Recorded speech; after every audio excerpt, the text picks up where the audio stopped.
Hey family and friendsies, welcome back to our channel. And today guys, we are making a Coca-Cola glazed ham. Yes y'all, this is a homemade glaze, and as you can see, we are only using 3 ingredients. This is the easiest glaze to make, y'all. I hope you guys try this recipe. You're going to preheat your oven to 375, and we're going to prep the ham. You're going to first baste it with a little bit of the Coca-Cola. Guys, I'm using cherry Coke. You can use regular Coke. You can use Pepsi. You can also use cherry Pepsi. You're going to baste it well with the Coca-Cola. And this is going to enhance the flavor of your ham glaze that you're going to make. So the ham is going to make its own juices. You want to make sure you cover it up very well with foil. You don't have to cover it tightly all the way around. You're going to place it in the oven for about 1 hour and a half. Okay, so while your ham is in the oven cooking, it's time to prepare your glaze. I'm using a can of pineapple chunks. I have the Coca-Cola, and I also have light brown sugar. You're going to start with your brown sugar. Now guys, I don't measure, so you're going to pretty much try and eyeball this the best way you can. The main important part of this process is the consistency of your glaze. So you want to make sure that your glaze is not too thick and it's not too thin. You just want the perfect consistency. So I'm going to add just a little bit of my Coca-Cola.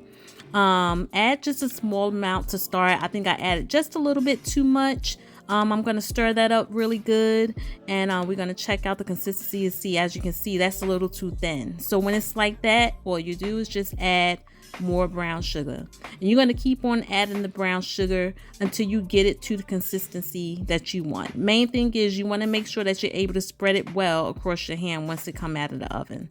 So the consistency is getting there. I'm going to add just a little bit more brown sugar. And then after this, it should be pretty good. It should be the consistency that I pretty much need to make sure it's able to spread well on the ham.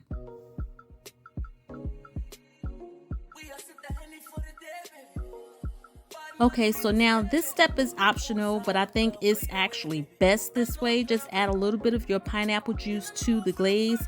And again, guys, I added just a little too much. As you can see, it thinned out again. So you already know what I'm going to do, guys. I'm going to grab that brown sugar, and I'm going to add a little bit more to that bowl to get my consistency back to the way I need it. So I'm just going to stir it up really, really good.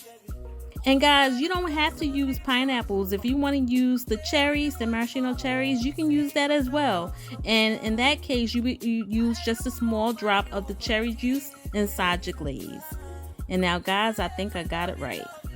So while your ham is cooking, you're going to grab a piece of foil and you're going to set your glaze into the refrigerator.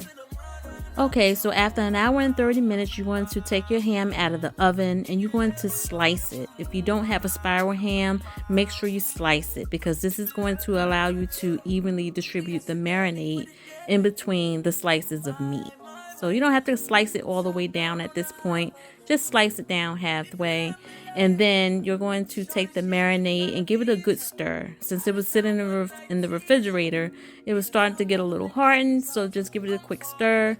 Take your brush and distribute it evenly all across your meat. Now, my mixture, you can make your marinade a little more thicker if you like. My marinade is a little bit more on the thinner side, but you can make it a little more thicker to have that thicker glaze on the outside. Now, if you have any marinade left over, don't waste that, guys. Don't throw that away. Just add a little more juice to it like I did, the pineapple or cherry juice. And what you're going to do at this point is you're going to take that marinade and you're going to pour the rest of it into the bottom of the pan with your ham. Now the rest of that is going to blend in well with your ham juices, and that is going to aim as an aid towards your moisture for the ham. Like once you slice your meat, you'll be able to go ahead and use that juice to keep your meat moist. You're also going to add your pineapples to your pan at this point. Make sure you add it to the bottom of your pan and to the top of your meat. You are then going to place this back into the oven for another 30 minutes. And there you have it, guys, your Coca-Cola glazed baked ham. Absolutely delicious. And as you can see, the pineapple chunks now have that brown sugar Coca-Cola glaze, which is going to amp up the flavor of your ham. Guys, you definitely have to try this recipe. It is so good. Let me know how you like it. Take care, be blessed, and stay safe, guys. Till next time, bye.